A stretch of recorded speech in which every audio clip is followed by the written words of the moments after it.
alcoholism. Seriously, James?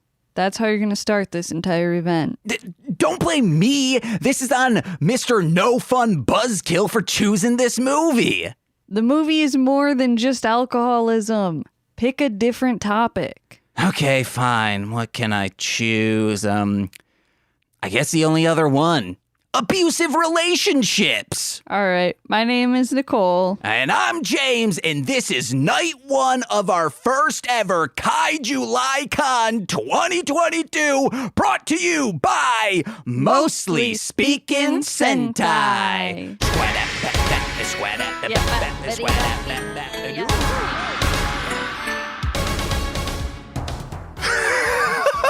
Oh, yes, guys. Like I said, my name is James, and welcome to an event, if you will. And check out this thigh I have going on right here, fuckers. You can punch that, and I'll be fine. I might bruise a day later, but that's of a banana. And a banana you can still peel and...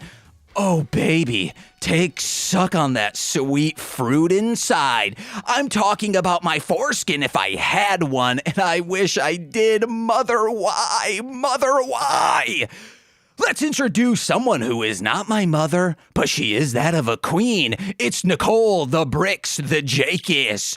Jakis. Hi? Hello. Salute to you. Salute your shorts as well. Salute yourself. Salute my piss.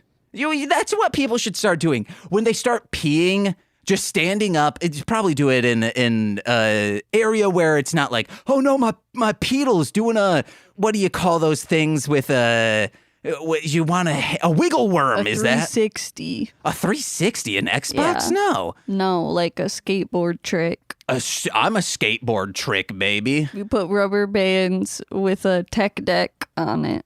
Oh, on your penis. Okay. So everyone should, at least once in their life, I'm pretty sure I've seen this in a movie, stand at attention while peeing, one hand on your hip, the other like this, and preferably while the sun is rising or setting. Rising. Let's do rising. The yoga pose, salute the sun.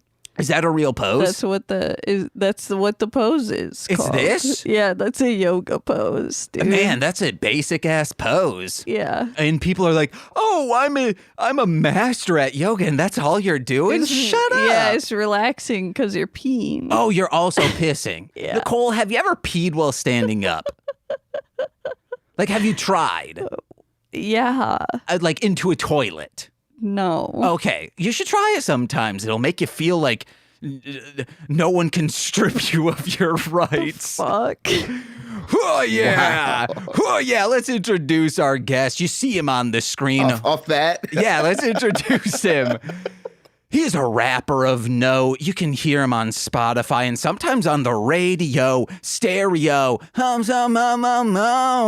It's Nicholas, period. But just Nick, period.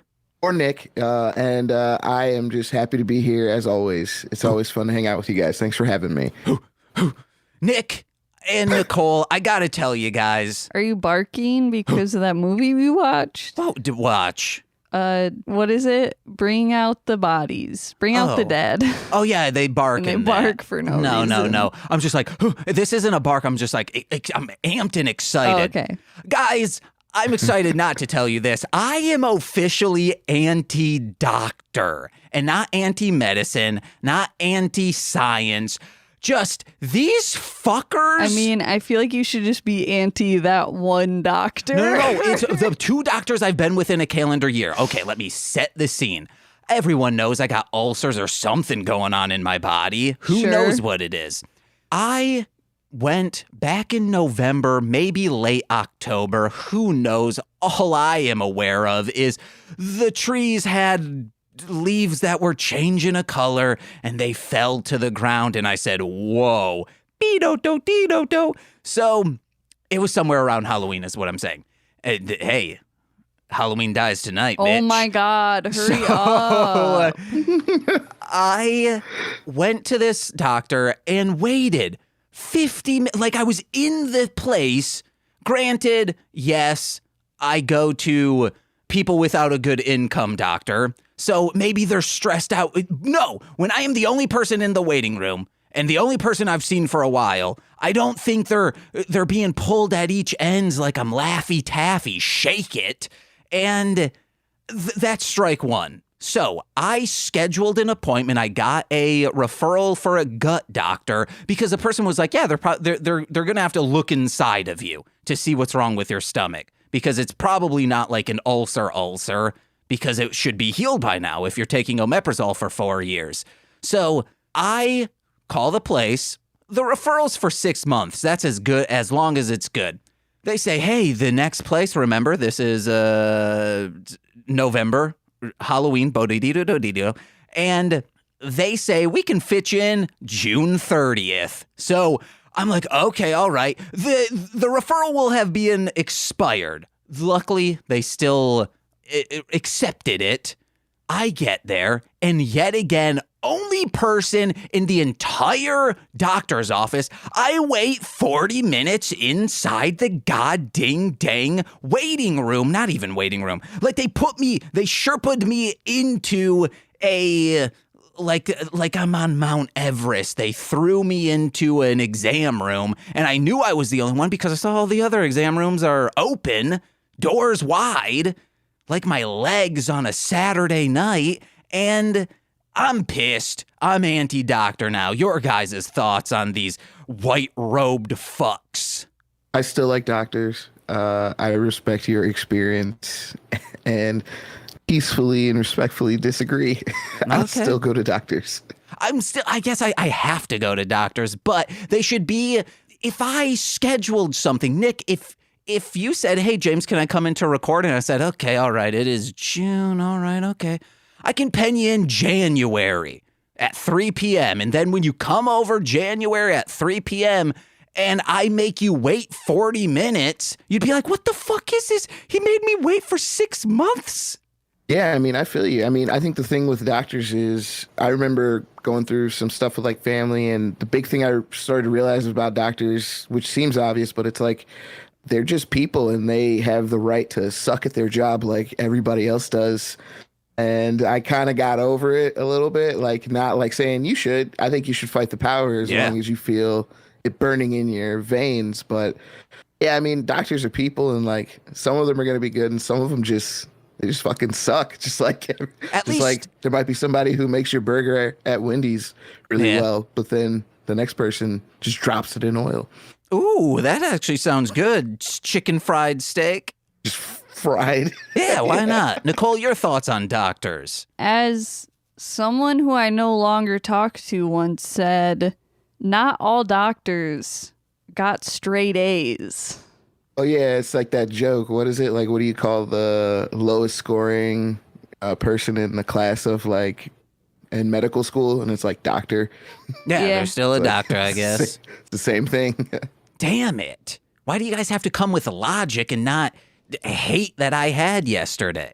I don't know. And don't even get me going on the CTA yesterday. Dude, this is why I fucking go all the way downtown, because I like my doctor. You were like, she's all the way downtown now in this building, and I'm like, yeah, because I like her. I'm going to make the trip there. Okay, I will say your doctor going downtown, the almost hour wait I had in an exam room is still a shorter experience than you have going downtown and talking to this doctor who doesn't even let you in on that sweet medical Mary Jane.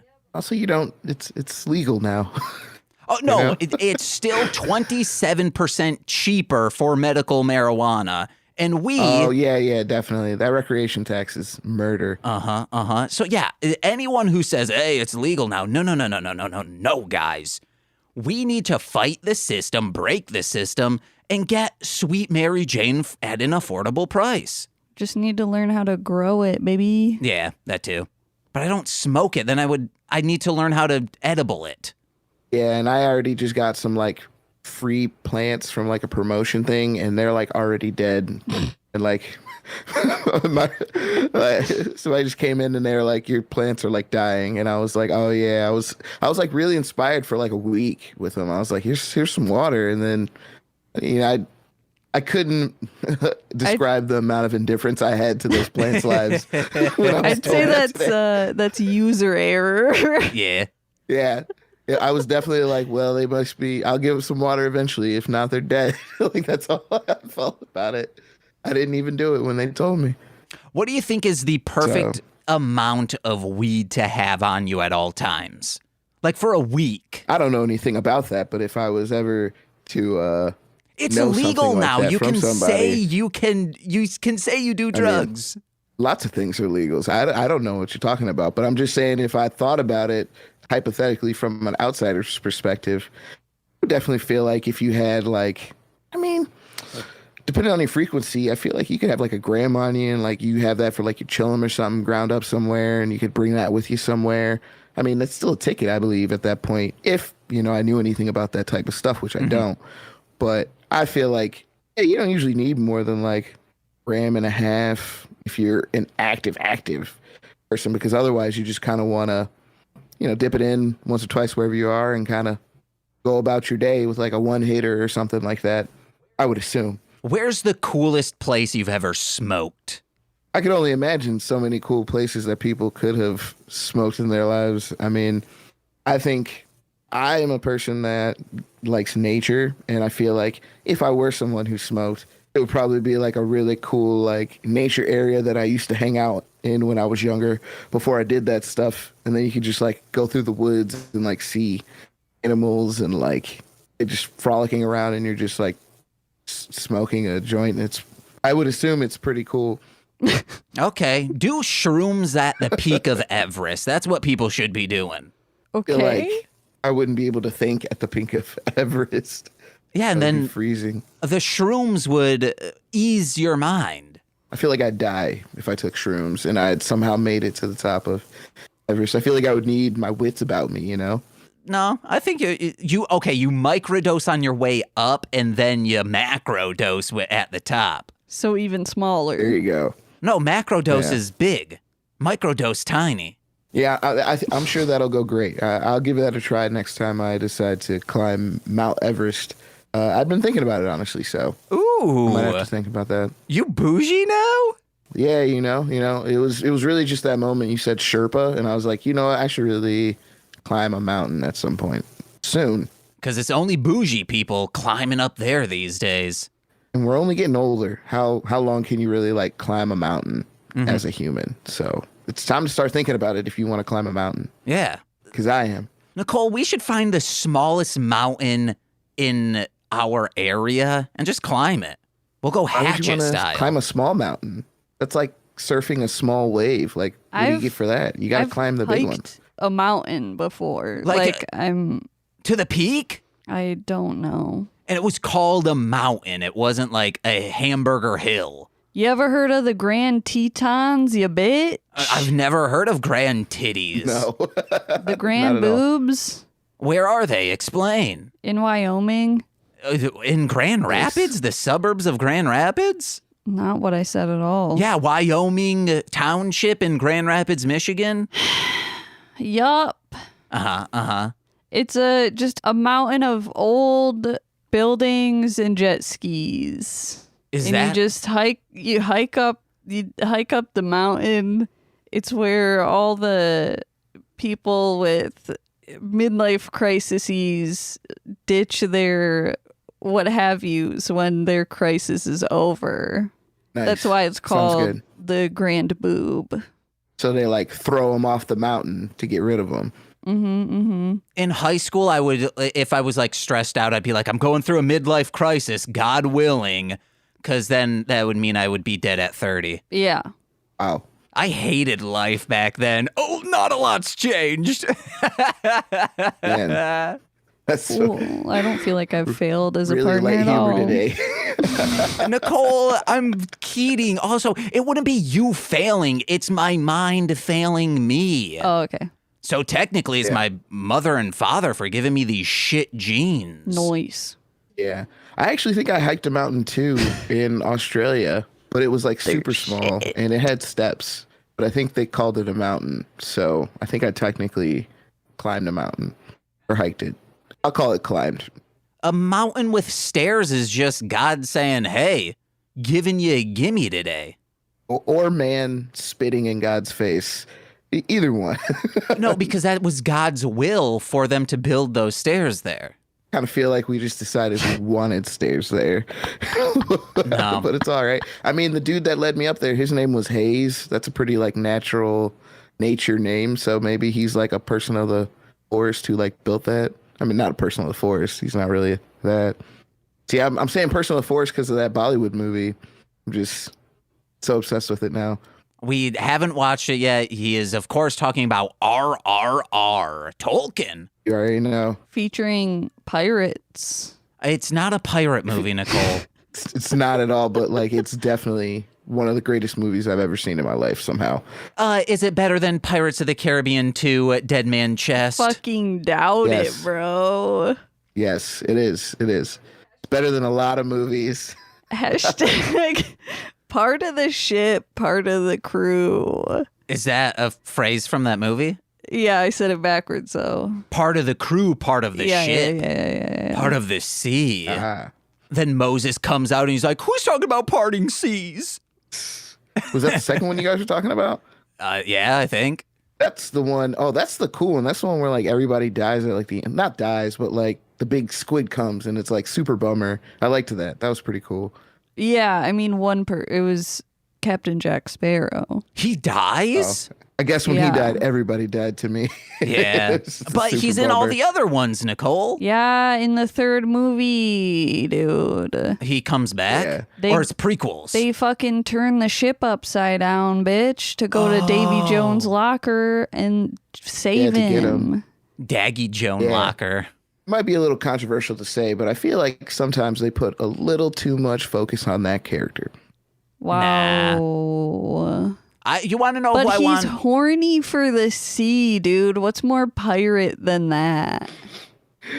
Oh, that's I'm funny. horny for the sea as well, and I'm talking about cunt. Oh my god! I thought you were gonna segue to Colossus. No. Fuck. I said the C word, baby, because I am. Oh, it's beautiful, smooth, hairy, whatever. You guys got to check this thing out. But let's talk about today's movie. We are watching 2016, I believe's Colossal. Nick, you chose this movie. Why'd you freaking do it? Because I don't know many other kaiju movies that I would probably want to see.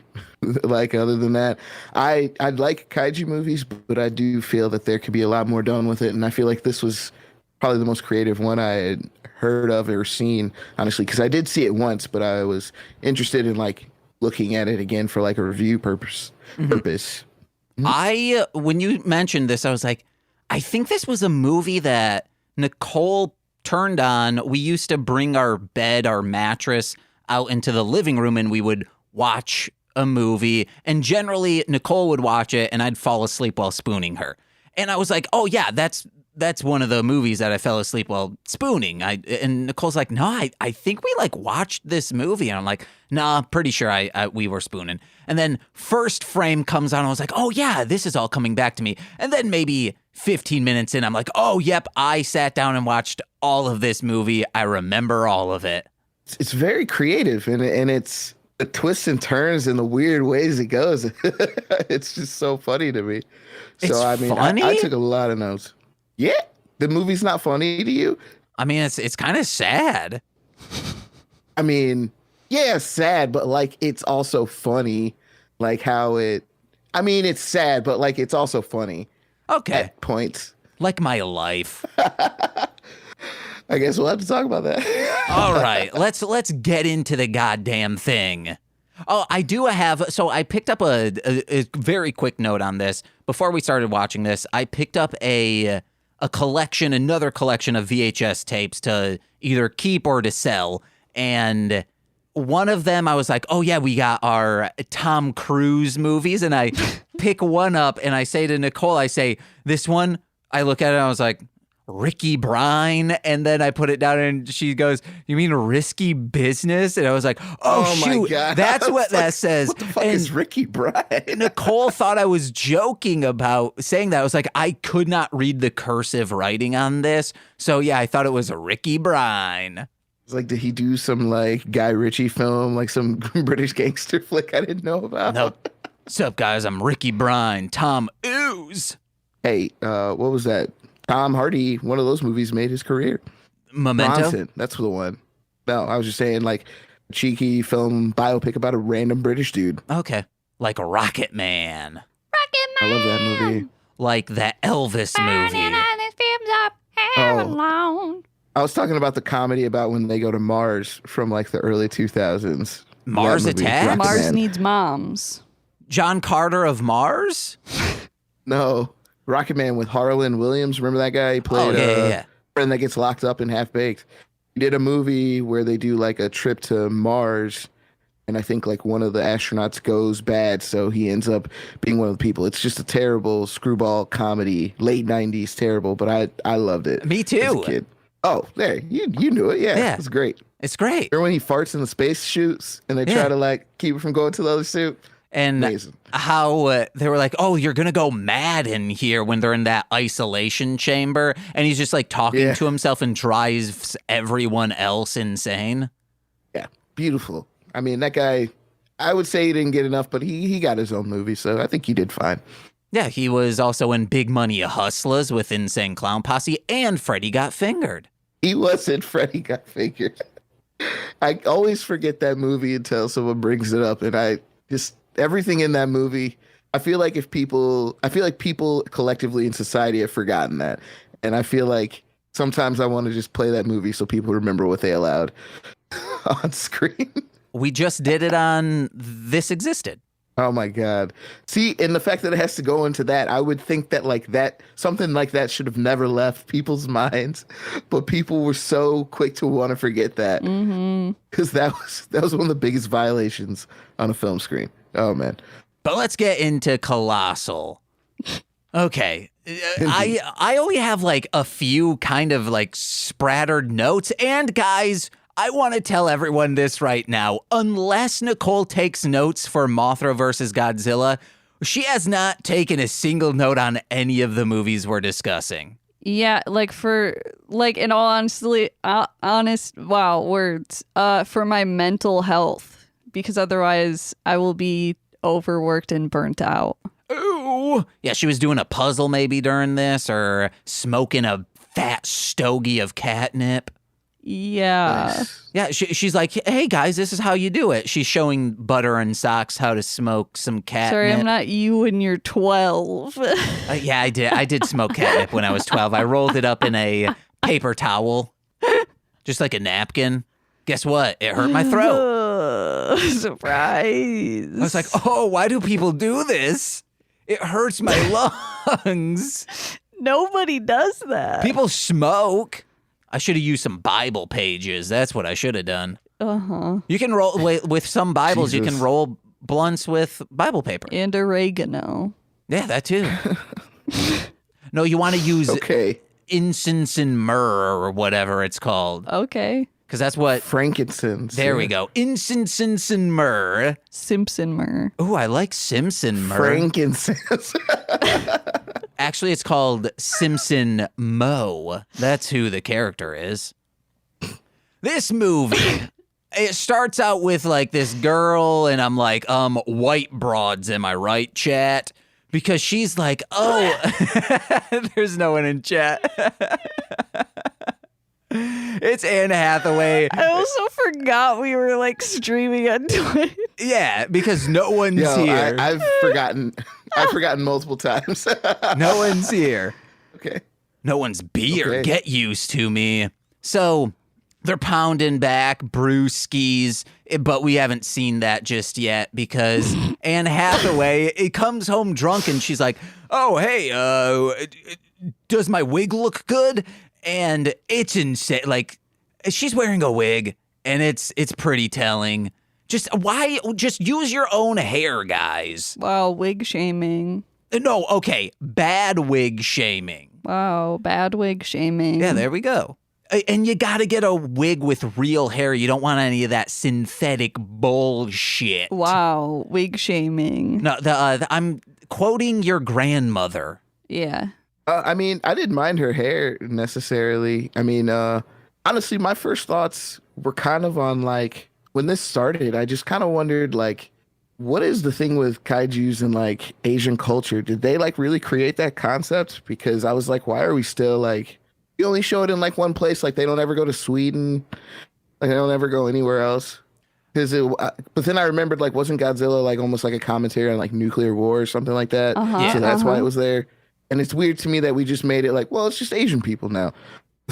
It's like that's kind of how it goes. There's also been, I believe it was Yongari. Was that the? Oh no, Gorgo. Gorgo was in England. Oh, you get a few, but this was Usually, like, yeah, the reference is, if it's like referenced, it's Yes. Japan. But James has like info about the making of the movie, so Yeah, so this dude, the director, is from Spain. He wanted to make a Godzilla movie for the least amount of money ever because, like, hey, this concept, we won't need all these huge effects, just a few of them. So he was saying that in investment speeches and in emails and all of this stuff, trying to get people to like money as a producer, like trying to get funding. Toho found out about it and was like, no. You can't be using Godzilla and images of Godzilla as ways to convince people to fund your film. And it's like, I think you can, but we got to chat. R2's in this goddamn thing. So this guy, they filed a lawsuit against him because also the monster was originally going to look more like a lizard opposed to what it eventually is. So in the lawsuit, he had to, one, it couldn't be in Japan and the monster had to be changed, and like any reference to Godzilla or images of Godzilla in the movie had to be scrubbed. That's why it is in South Korea, and the monster looks like a weirdo as he does. Yeah, I do feel like parody law should have protected them from at least somebody saying, "Oh, Godzilla" in the movie, but I guess not. Yeah, so Toho does not respect the parody law of other countries. You can just not respect it. Yeah, like they don't enjoy it at all. they don't give a fuck.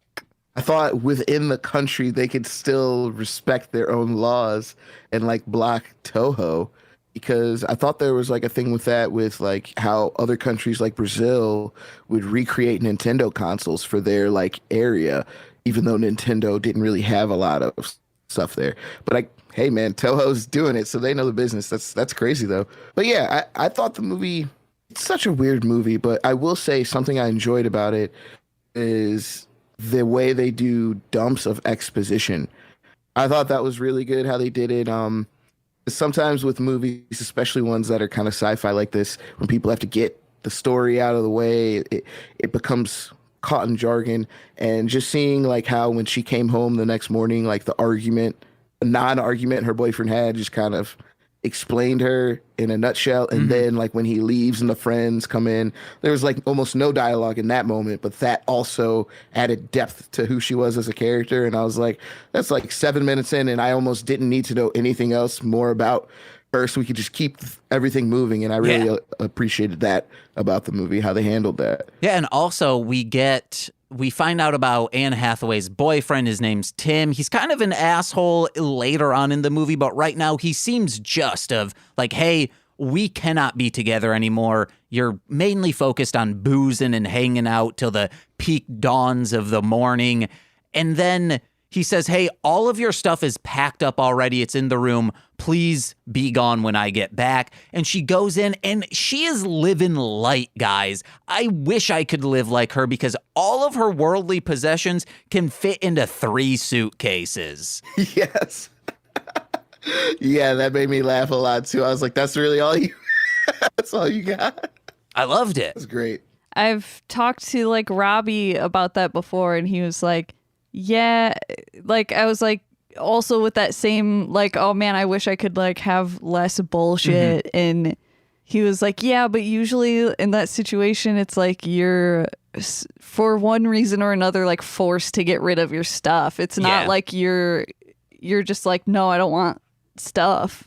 It's like you just had to get rid of it. I do feel is a little implied with her that she's just trash and like didn't have many worldly possessions because she was just kind of like not necessarily a parasite, but just not really applying herself at all. I also will just put forward right now that I didn't know anybody's names in this movie, and I just kind of called them their actor names, so I don't even remember their names.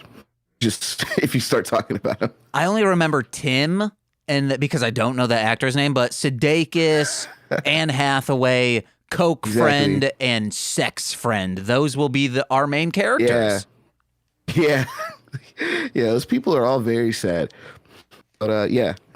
Speaking of sad, great comedy. She goes back home and she's like, oh man, I have this beautiful house I can live at. Fuck New York City, dude. Live here. It's a beautiful, cozy house. Does look a little The Conjuring-ish, so maybe that's why she's not there. Or it's the haunted memories of childhood past are flooding back to her. Yeah, you could say the same thing about Muskegon, James. Oh, but if I had like a badass house to just live in and like, this is paid for, no mortgage, I'd at least go back frequently. No, you wouldn't. Yes, I would. I'd go and be like, hey, I can record here and go, ee-wee-wee. And then, ghosts will sing back to me because it's EVP. No, you wouldn't. What you should have said is, hey, that's like you, would you really go back to the house that you lived in Grand Rapids? And I'd be like, oh yeah, that is a haunted house in many ways. Yeah, I feel like I might have missed a detail, but I feel like there's something else going on with like her relationship with her parents or whatever, to where it seemed like there must have been a lot of things with that house and like that whole area. It seemed like they wanted to imply a lot more than they wanted to just say, but it seemed like something was going on, Mm-hmm. And I do like how we touch on that she has a sister, but we never meet the sister. It doesn't get Malignant-ish, even though Malignant's badass, guys. Check that movie out. I fucking hate that movie. It's top tier awesome. I can't stand that movie. I was so... Yeah, because it's a fun movie. Yeah, it's fun. I was like, surprise, Nick picked one of the most depressing kaiju movies. I feel like it's not that depressing. I mean, it gets pretty dark at times. A man beats a woman. Yeah, in her life. But like trash. It's within the mess. context of the kaiju. Yeah, I mean, well, that's actually something I did want to bring up because I did start a note at a certain point when Jason Sudeikis' character starts getting real dark.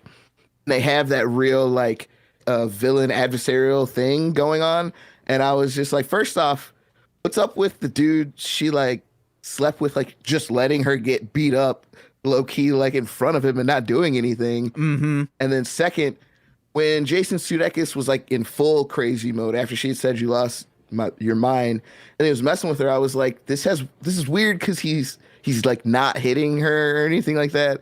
It was like this fake energy he had, and then he hit her, and I was like, oh, okay. So he is like, he's all the way gone. But I just feel like, yeah, that's terrible. And it was terrible to watch, but the payoff of the ending is crazy, and it's crazy. I don't think the movie's that depressing. I thought it was funny. I feel like it's saying a lot about me. I think it is. This is a straight up downer of a flick. And the ending doesn't have a good payoff. Because she's still an alcoholic. No, because she just like flicks him. I'm like, no, I want to see you squeeze his body to death and he explodes. I mean, he's dead. Well, you want blood? You want all that? I mean, he did murder like a whole quarter of like soul. I mean, yeah, I would have been fine with that too. But I mean, the important thing is he's dead, Spoilers, I guess. Vague spoilers. Do we even care about spoilers? No, yeah, we can spoil. But what she should have done is like, popped him like a beer can and then drank him. Yes.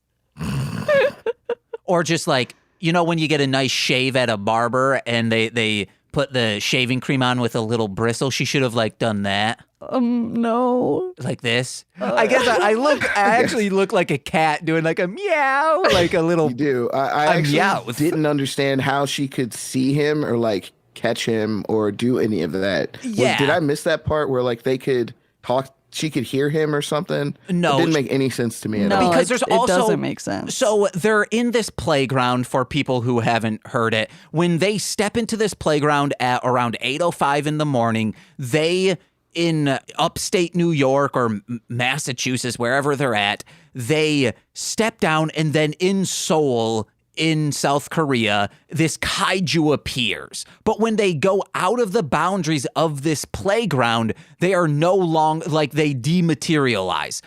Jason Sudeikis' character at the end starts running away from her because she goes to Seoul and then goes into the same area thinking like, hey, this also, there's a lot of logic that it's how quickly would you have pieced all of this together, or if you even would have as quickly as she did? Absolutely not.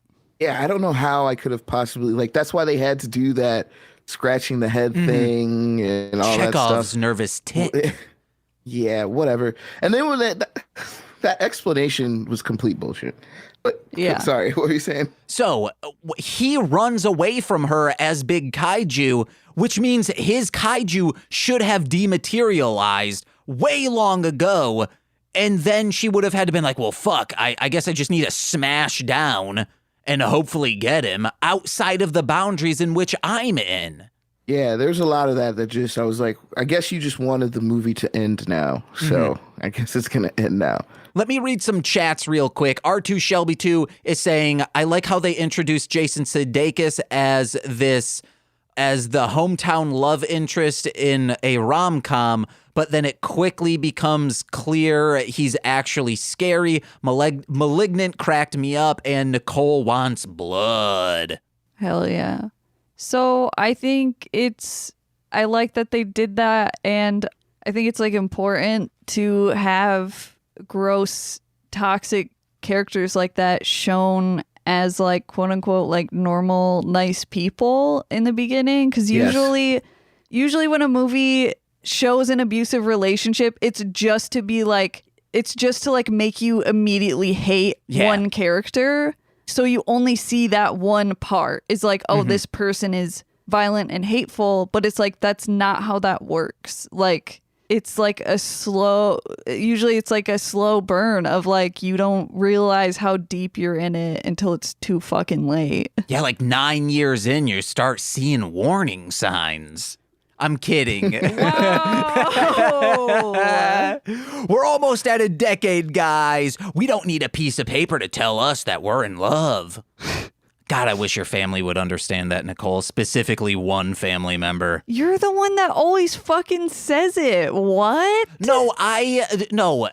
When that wedding was happening, I was like, oh, I'm feeling the love of the wedding, and I thought like, hey, this is the biggest thing I can do to show you how much I love you is like, hey, let's get married. But then you're like, I don't want that. And I'm like, okay, fine. That has subsided. It's just like when someone gets a new cat, you're like, oh my God, I want a new cat. Or when we get a new cat and I see that they're in love with each other, I'm like, maybe we should get a third cat.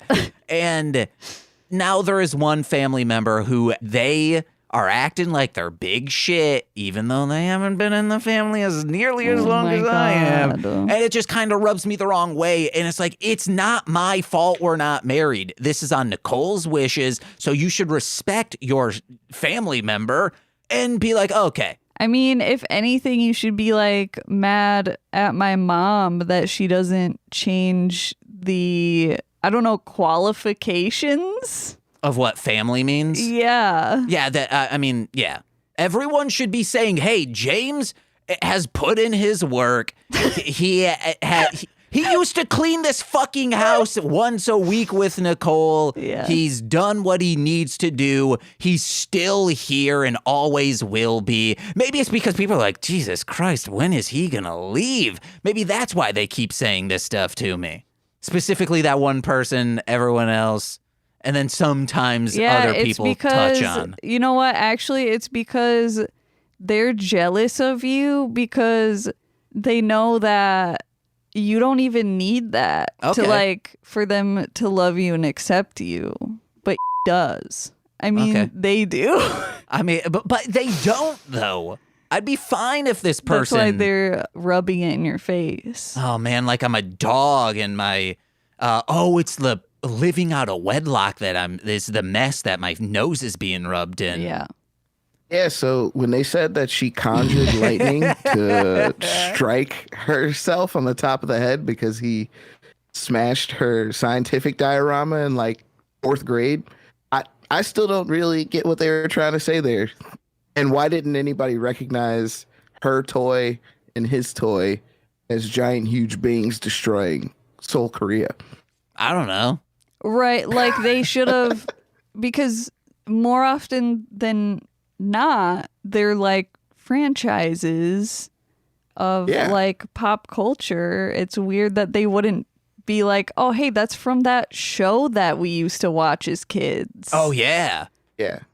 I would still know a Voltron robot if I saw one, you know? Yeah. It could be I didn't grow up with like all the fancy toys besides like Batman. But if I wanted other things, my family would say, well, we're going to this nickel and dime store. Just buy something, buy a toy there. And it was always just like extreme trash. There was no franchise stuff. This was before Spider-Man's like, hey, we didn't sell this merchandise here. Let's throw it into a dollar store. So it could be one of those situations where it's like, hey, I just bought this for this project and I will never remember it in my life. Also, remember, they purchased this stuff. They had it as a diorama.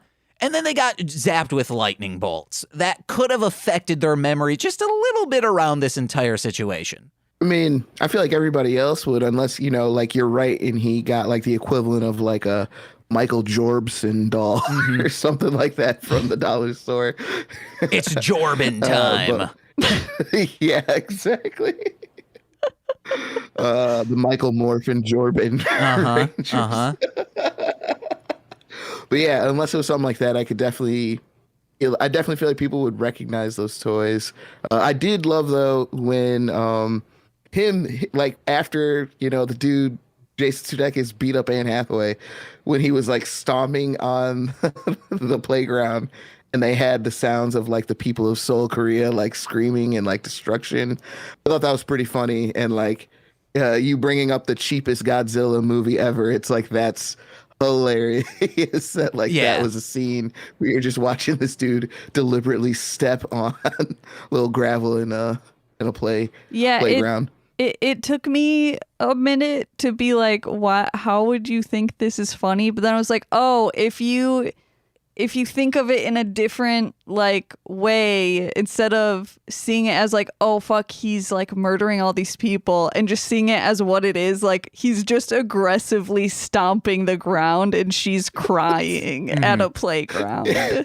Like, imagine if you were a kid getting on a school bus right now and you turned and looked at the playground. Yeah.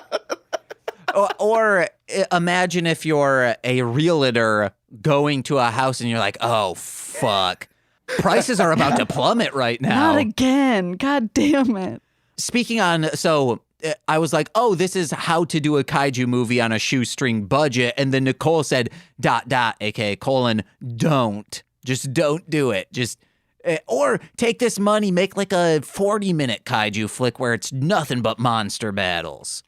Yeah, I mean, I just think it's an interesting concept, and I feel like I don't know how much better they could have done it. They could have made it more positive, maybe not had the whole gaslighting aspect of it. But I mean, you know, that was the character, and I did appreciate how not everything was resolved by the end of it. And like, I guess, you know, winning a kaiju battle wouldn't necessarily solve your life problems. So it was interesting as like, it was kind of like a liberating experience for her, but it wasn't like a happy ending, I guess. Yeah. And she could still turn into the kaiju, I guess, tomorrow, right? I don't think she will, though. I mean, yeah, she could still do it. I do want to say, I love this movie. I think it's a fantastic movie. Yeah. I like it. I don't know. Like I feel Oh like my God. You were just saying like, hey, this is a great movie. And then I'm like, no. it is, but I like it. Oh my God. I love it. Okay. Well, I do think it does a lot of things right. let's keep going through notes. We'll go back on to like, okay, so she goes back to town and then she goes to this bar because Jason Sudeikis was a childhood friend and he now owns the bar because his father bequeathed it to him. And you never see signs so just flagrantly advertising what it is than in a bar because they just see a sign, neon sign that says beer. And I want someone someday to make us a neon sign or an LED sign that just says that I can put in the back and just says voice or podcast. So it's like, hey, people, what are we doing right now?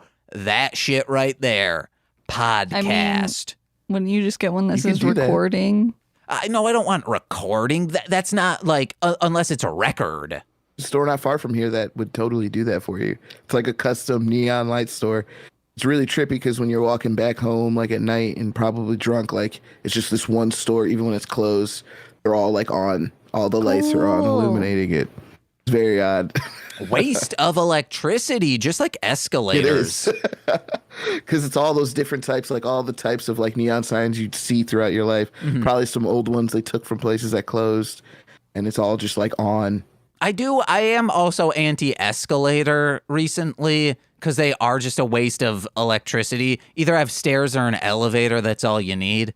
Or like only turn them on like during the busy days. Yeah, the peak Otherwise, hours. just have them be stairs.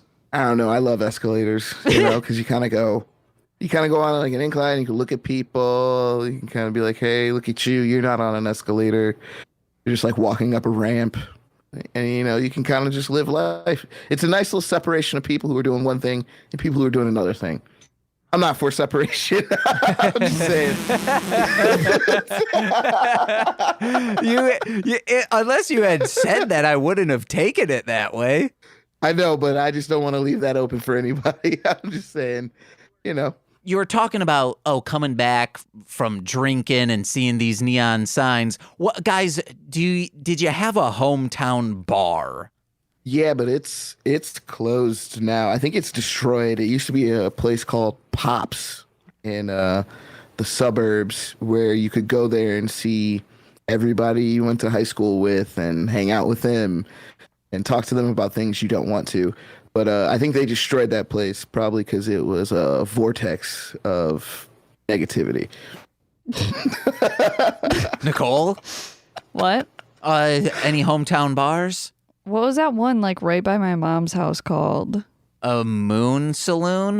Moon something. Full Moon Saloon. Yeah, that one. Not to be confused with Charles Brand and his brand, Charles or like Band. Northside Pub. Oh, yeah, Northside, yeah. I always think of Rackets in Muskegon. I don't know what that is. It was a real trashy bar. It sucked. Like, not good at all. And they would, I think I'm getting spammed on YouTube. Nice. People, I think, Nice. trying to sell me porn or something. Yes, please. Hey, you do what you got to do. I just got to make sure they're not trying to sell porn. Yeah, I mean, that's key. I don't want to be a part of that. But, it's an interesting thing with these kaiju movie, especially this one, where I was trying to figure out how they could link the kind of like phenom of a kaiju to such a real, like, basic it's essentially a Hallmark movie that has kaijus in it and then becomes evil almost due to the kaijus. A Lifetime movie. Yeah, so it's a Hallmark movie that becomes a Lifetime movie. Also includes kaijus. Perfect. Because don't they have like the Christmas ones, but then also the depressing ones? Yeah. Yeah. Lifetime, they're like the my daughter, where's my, not without my daughter. Or I stalked, saw myself on the milk carton. or stalked James, by my shut doctor. up. It's so good. It's a good movie. It's not a good movie. It's a good franchise because they have No. 5 of them, maybe It's 6. bad. Eric Roberts doing things for himself, guys. I mean, he's just always got to stay busy, man. You got to stay busy. So in this movie, this guy's sex friend goes in to kiss Anne Hathaway the first night there that they've met. And Nicole's like, that's a little early to be trying to kiss someone. I'm like, Nicole, people have one night stands. And then I thought, we do mic stands. Why not have a podcast called One Night Stands, where one day, like someone who's really into something, like maybe, hey, Nick, you come on this podcast and it's Drake. You for one episode, and like I will for one day consume all the Drake I can. Then I get onto a podcast. Maybe it's in two parts. The first is like, hey, here's what you're going to want to know. And you jerk off while you do it. What? Oh, because it's a one night No, yeah. It's not a one night stand. It's a one night stand. So when do we have sex? Never. Penises aren't out unless it's like, I guess one night stands for, I guess like sex dolls. So you want to just like listen to all the Drake albums and then like just come and have a Drake podcast with me? Yeah, but for one episode. So like I am an expert for one day, like, or not an expert. I'm a livid fan for one day.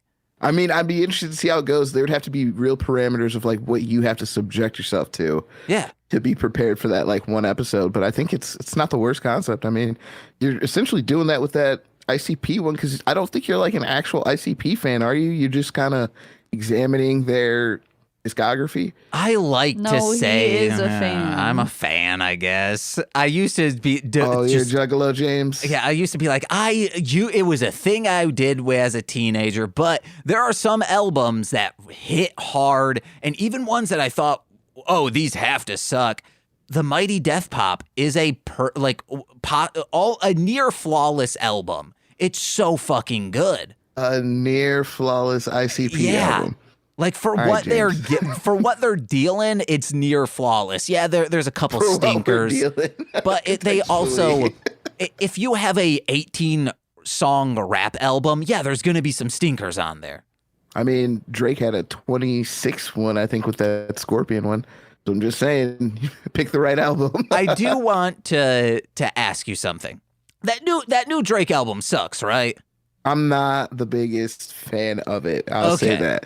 I don't think it's that great. But honestly, I haven't really been into most Drake projects. I think they're fine, but the last one I really kind of stuck and hung on to from him was in like 2015. So I like Drake. He always gives me something, but I usually keep rappers like that at a rule where if they can give me like 3 songs that I listen to all the time off each project, I usually just take it as a win. Like Kendrick's project, I felt the same way. Like he gave me like 4 or 5 songs I really like, and I was just like, all right, I'm good. Well, ICP, they'll give you 14 an album. They're all going to be bangers, huh? They're all just going to be absolute bangers. Even Sean did agree with the Mighty Death Pop. He's like, yeah, this is fucking great. Because he's never listened to them before this podcast. Yeah, I mean, maybe I'll give it a try, James. One night stand, baby. All right, the next note I have is, this is the easiest fix of an issue in a movie ever, which is, hey guys, don't go to this playground. But yeah, that's the conflict, isn't it? That how could you stay away? It's so easy. But then, we do get Jason Sudeikis. Yeah, but she could have just never told them. She shouldn't have told them. But I guess she didn't have the inkling because she forgot, because she has lightning brain right now by his badness. How would she have known that like he would be the only other individual on Earth that would also be able to manifest a being and stepping in there? He would, and do it to keep her around like a psychopath. Also, those variables, you can't really predict those. I mean, her not remembering is from her drinking. Oh, I thought it would have been from the lightning bolt. Well, what about when he was like, well, I mean, yeah, some of it. I don't know. I guess, I don't know. I don't know either. Her childhood, I don't know. But like the times that she was like in the town. Oh, no, I was specifically talking about childhood. Okay. Yeah, I mean, I don't really know what was going on during that part. Like, I just feel like there's not a good explanation for anything we really see here. So, but I was fine with it. I was able to take the leap. I mean, I just thought it was pretty well told for a story that sounds like a train wreck attempt. You know, like it would be a train wreck of a movie. Yeah. I do like how every time she falls asleep in the beginning, she's like either sitting up, which sucks. Don't fall asleep like that. Or she like deflates and she wakes up and she's like, ow, my boobie. Yeah. Yeah. Is falling asleep on your boob hurt, Nicole? Yeah. Okay. You're like, haha, hashtag relatable. Yeah, that's what you do. Hashtag it. Guys, okay. Kind of like, hey, what Ed, and Eddie character would we give each other? Real quick, Nick, what do you think we are? Who's the Ed, and who's the Eddie? Of us three? Yeah. You're definitely the little one. I mean, I'd probably be the one with the cap. And I just feel like Michelle would be Michelle? Double D just because Nicole, sorry about that. Double D because of her lack of care of any general situation. So she would just be kind of going off into, Wow, that's completely... I thought you would be Eddie, Nicole would be Double D, and I would be Single D. Nah, I mean, I'm super paranoid and super neurotic, so I feel like I would just be the cap guy. And you're the one with the schemes, man. You got the shows, you got everything going on. And the rhyme schemes. And Nicole would just kind of be like, yeah, all right. Okay. Well, that... Kind of like now. I guess you're right. All of that to bring us to this. Which aspect ratio do you guys think we are? Out of these three, anthropomorphic widescreen, which is what you see on like a movie, like today's movie. You have HD widescreen, which is 16:9, or the full screen 4:3. I'll just go with 4:3 because I'm old school. Okay. I'll go by that one. And Zack Snyder's Justice League was in that. Oh, yeah, it was. Nicole, I think you're anthropomorphic because you really want that 35 millimeter feel to Nicole. And I'm just, I'm a digital age boy. Okay. I was hoping you guys would just say moving on before we tried to dissect that. But, you say things and you got to follow through, James. No, you don't. Classic Double D. We don't need that. What's this an allegory for, do you think? I had that under a portion of my notes called Not Fun, where I felt like there was still a part of me that felt like a lot of this was a metaphor for just very frivolous white problems that interfere with foreign places and ethnic people in terrible ways, and how two people rustling drunkenly in a playground is leading to massive death, and their lack of care for the weight that they actually hold as a responsibility had no factor whatsoever. So I still felt that there was a little bit of that energy I got when watching the movie, but I didn't want to bum myself out watching it. I was just like, but that's there, so I'll just put that under the not fun thing, because I should at least say it. But that's your favorite, though. Yeah. Is not fun. You're right. I mean, that's probably why I enjoyed it. Have you ever listened to the band Fun? And did you hate it? No. I like a lot of fun things. I've liked Weird Al Yankovic at one point in my life. I've watched Simpson episodes. You have so many stipulations to your things. I liked him at one point. I've seen some episodes. Those are fun things. I don't know what you want from me. I like fun things. Do you like a carnival? I mean, it's fine. Okay, God damn it. What about I didn't say I didn't like it. You said it's okay. It is. I've what? been to one. I enjoyed myself. I don't go looking for carnivals. Do you like cake? Yeah. I love cake. What's wrong with cake? Okay, good. And I'm talking about Chicago Alternative Comics Expo. I'm talking about that ass, baby. Oh, yeah. Thick and rumptuous. Okay. I mean, I also like the pastry as well. Yeah. I like fun things, man. I like a lot of fun things. I feel like. All right. We'll trust you. We got a list of one item. You like cake. That was the item you gave. You could have given me plenty of other items. You like surfing? Superman's my favorite superhero. He's positive. He's fun. No, Superman's the least fun choice you can choose for your favorite. Why is he the least fun? He can do everything and obliterate everyone. That's not fun. That's genocide. I mean, I'm not saying he does. I'm saying he could. And that's fun, guys. As long as he does it, it's a fun time. He saves cats and stuff, and like his suit is bright. It's a fun character. He's from Kansas, man. He's from Kansas. I once read circa space. Read an issue where he wore a bird's nest as a wig. See what I'm saying? That sounds like a fun guy to me. Yeah, he's so much fun. Only fun people do that. Exactly. And you better laugh at it or else he'll disintegrate your heart from miles away. Who do you think is Nicole, you're familiar with comic book characters. Who is the most vaguely, fun comic book character to enjoy? Like, oh, they're the number one.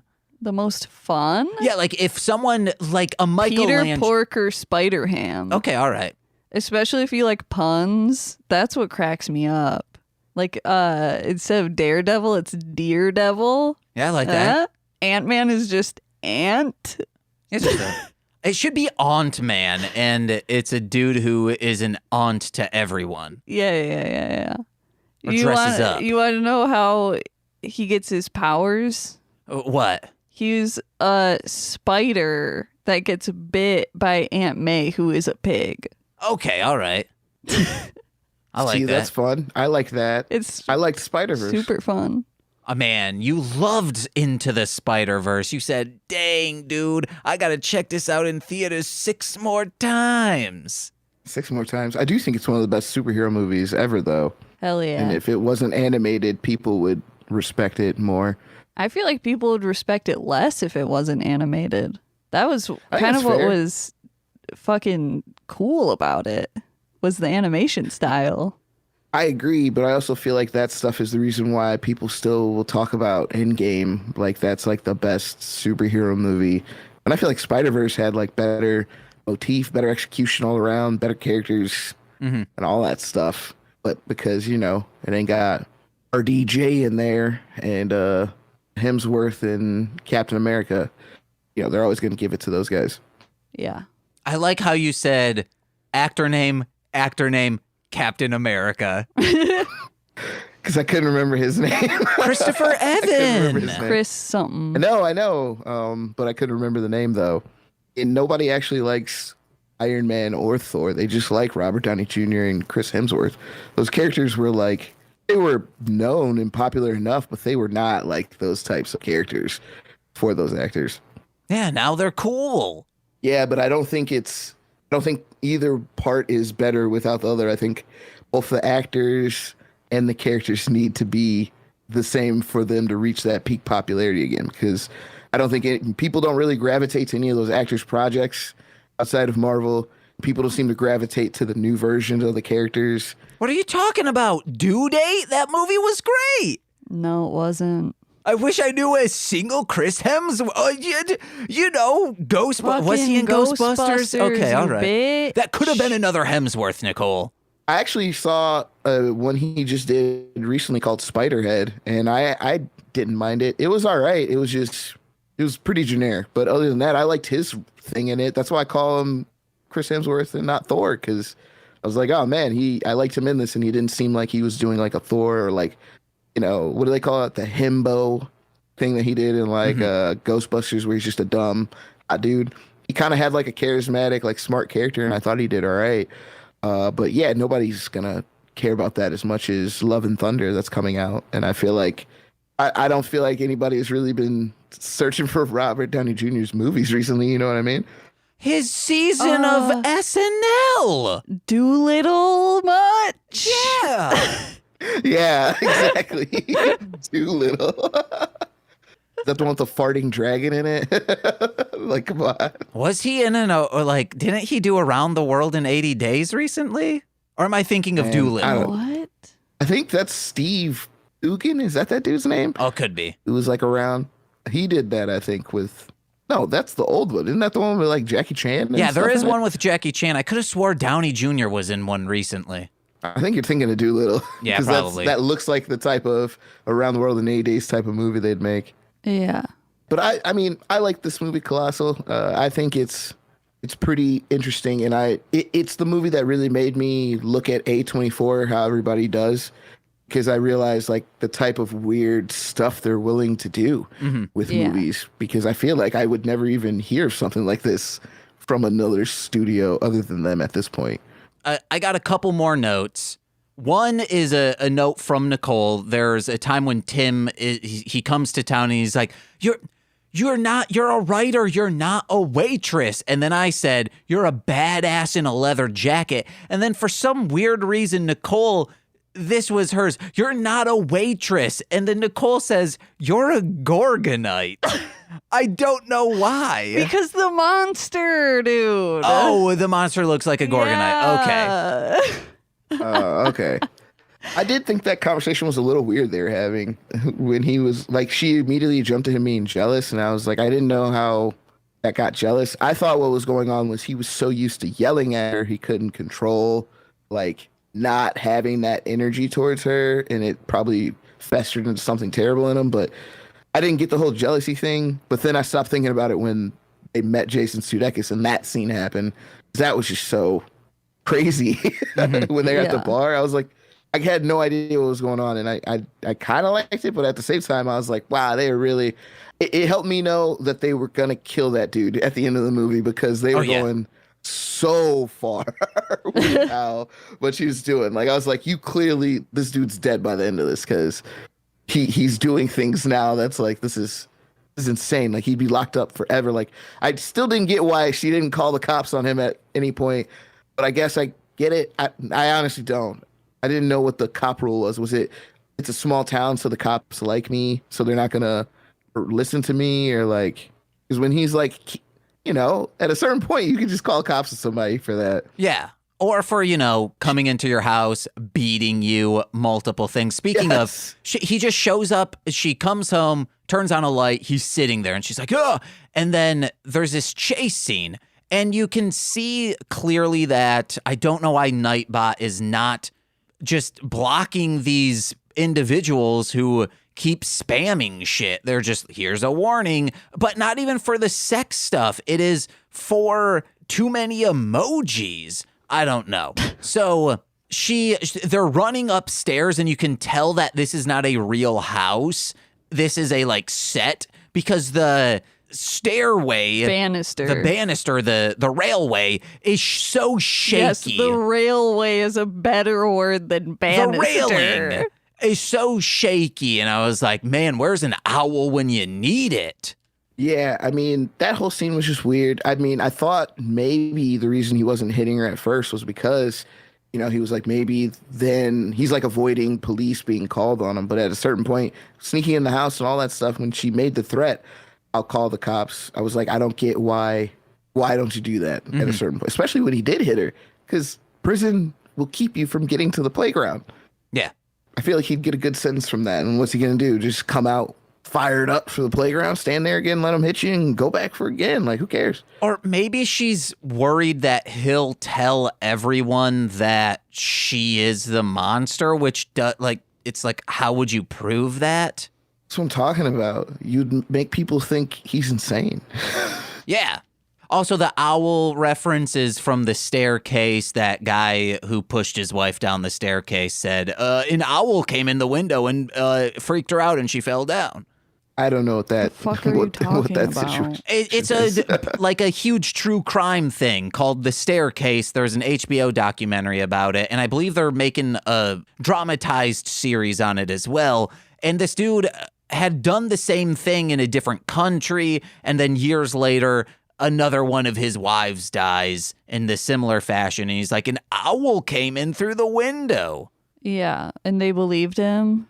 I think because they didn't have the like solid proof, they couldn't and then you guys put like him away. wonder why she wouldn't call the cops. I'm like, I don't think they would fucking do anything. Yeah. Yeah, I mean, I thought he had that energy of the small town thing, but I just thought when he punched her and Sex Buddy was there to like see that. Even the first time when they struggled, I was like, at a certain point, shouldn't somebody be getting like the police involved? Mm-hmm. But it's like, you know, I get it. But also like Sex Buddy, like probably didn't do anything because he's fucking afraid of him. Yeah, that too. I mean, I get it. It's just... He does go to a different bar, and when he sees that happening, All like he sees, oh, yep, that my friend's back in the playground. Fucking go to the playground and stop this. What are the muscles for? They made the point of like showing he was like strong dude when she was going over there to like fuck him and stuff. And it's like, bro, like, are you really just like a really sheepish idiot, like small town idiot, like who just works out? Like, go do something. They also made the point when she like takes off his shirt, you see that he has a gun in the holster on his pants. Yeah, man, it's Chekhov's gun. He should have went there with the gun and said, "Gratitete." None of this happened, guy. There was not a real, like, there was not a gun. What are you talking about? Oh, I was like, where did that happen? My last note, because we got to get on out of here, is the flight from New York City to Seoul would have taken 14 hours, possibly 15 hours. So I think she would have been actually cool, because from if it was 8:05 and she's like, oh, let me do this now, that's probably like 10. Let's say she hops on a thing at noon, because there's not going to be an immediate flight. Let's even say 1. That's still setting her still at that time 1 or like 5 a.m.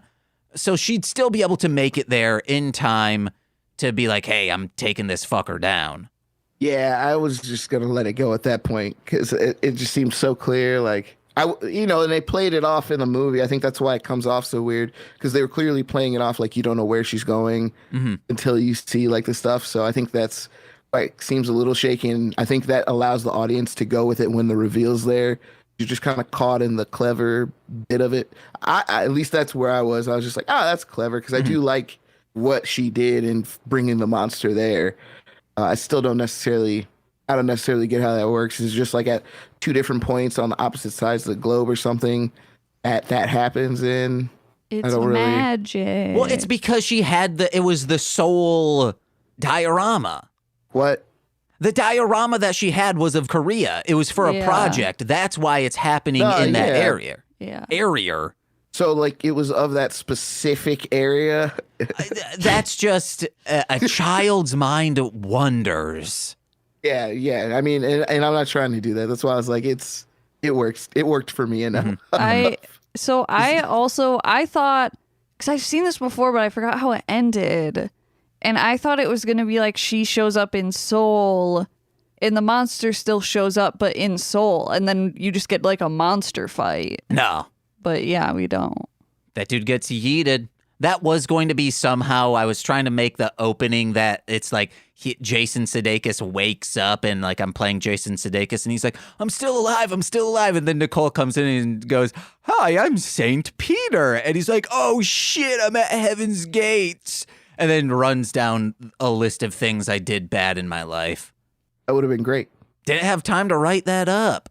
And, you can't depend on Nicole, or not depend on Nicole. You can always depend on Nicole. You can't ask Nicole to do a lot of script reading. Is that true? I can't fuck you because I can't spoil it because it's a script that James wrote for a future thing. Coming up in a few hours or next week. And I would say that most people would also be like, James, what the fuck? I did not agree to reading this. But I wrote it and read it to you, and I was like, this is the intro. Yeah. You didn't say I was going to be saying stuff. It should have been inferred and implied. All right, guys, thank you so much for listening. Thank you, Nicholas, for being here. Sorry we really didn't talk about the movie, but... I feel like we talked about it a lot. Yeah, we did. Oh, damn, really? Okay, all right. I went through all my notes, so I feel like we talked about it a lot. Shove my asshole dry. Nick, what do you have to plug? I have a new song out called Mind Blown. You can find me, just type in Just Nick, the words Just Nick and the word period in a search engine. You can find me. You can find me on all platforms, all my music. You can find my articles on my site, JustNickPeriod.com. And, hopefully you can find more episodes of me on the MLM Pod Network universe existence, whatever it is, You guys are ubiquitous these days, all around. Again, thanks for having me also. Yes, thank you for being here. Yeah. Nicole, what do you have to plug? Oh, go to darlinghomebody.com for creepy cute stuff that I make. Follow Darling Homebody on social medias, and then patreon.com/darlinghomebody.